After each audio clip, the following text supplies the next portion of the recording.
Every once in a while, you see a trailer for a game that flew under your radar.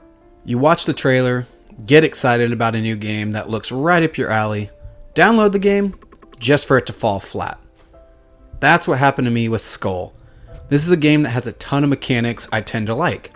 It's 2D, roguelike, and has a combat system that appears to be pretty deep.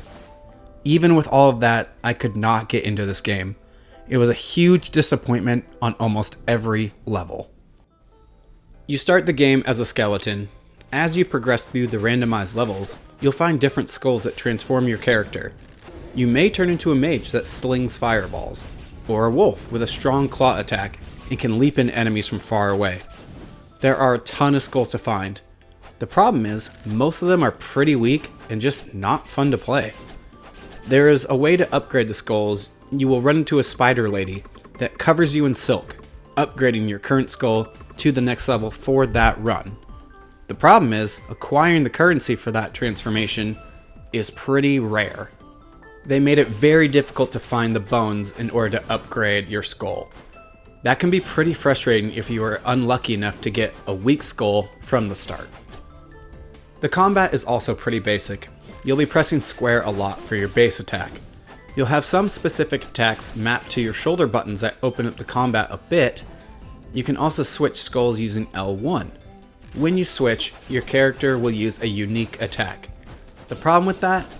Not all skulls have a unique attack, so you have to remember which skulls do have an attack and what they do. It can be pretty frustrating when you're surrounded by enemies, go to switch, and you think you have a unique attack to take on all these enemies, and nothing happens. As you're going through, you'll clear rooms of enemies while dodging traps, spikes, and projectiles. At the end of each room, you'll be presented with gold, a skull, or 3 different perks to make your character stronger. You can only choose one.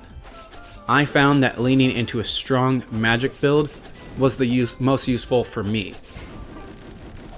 There are rooms that you will run into where you can buy different perks as well with the gold that you receive throughout your runs. There are 4 different traits / perks to purchase. You can also re-roll if you don't like any of them. There's also another skull you can buy. You can purchase health upgrades, and you can purchase this thing called the Quintessence, which I'm pretty sure I'm not pronouncing that right, but it's basically a big magical attack that can help you out in a pinch. Although I didn't find them to be that useful.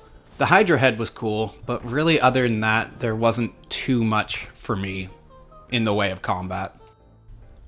When you die, you are returned to the start where you can purchase permanent upgrades, get a new skull, and receive random perks. The bright side of this game are the boss fights. The Elder Ent is a fun fight, and the Gold Mane Knights reminded me of a boss fight from Hollow Knight, just not as good. At the end of the day, I just can't recommend this game. The movement isn't satisfying, the combat is pretty lacking, the platforming is extremely basic, and it takes a very long time to get semi-strong. Try it for yourself, it just wasn't for me.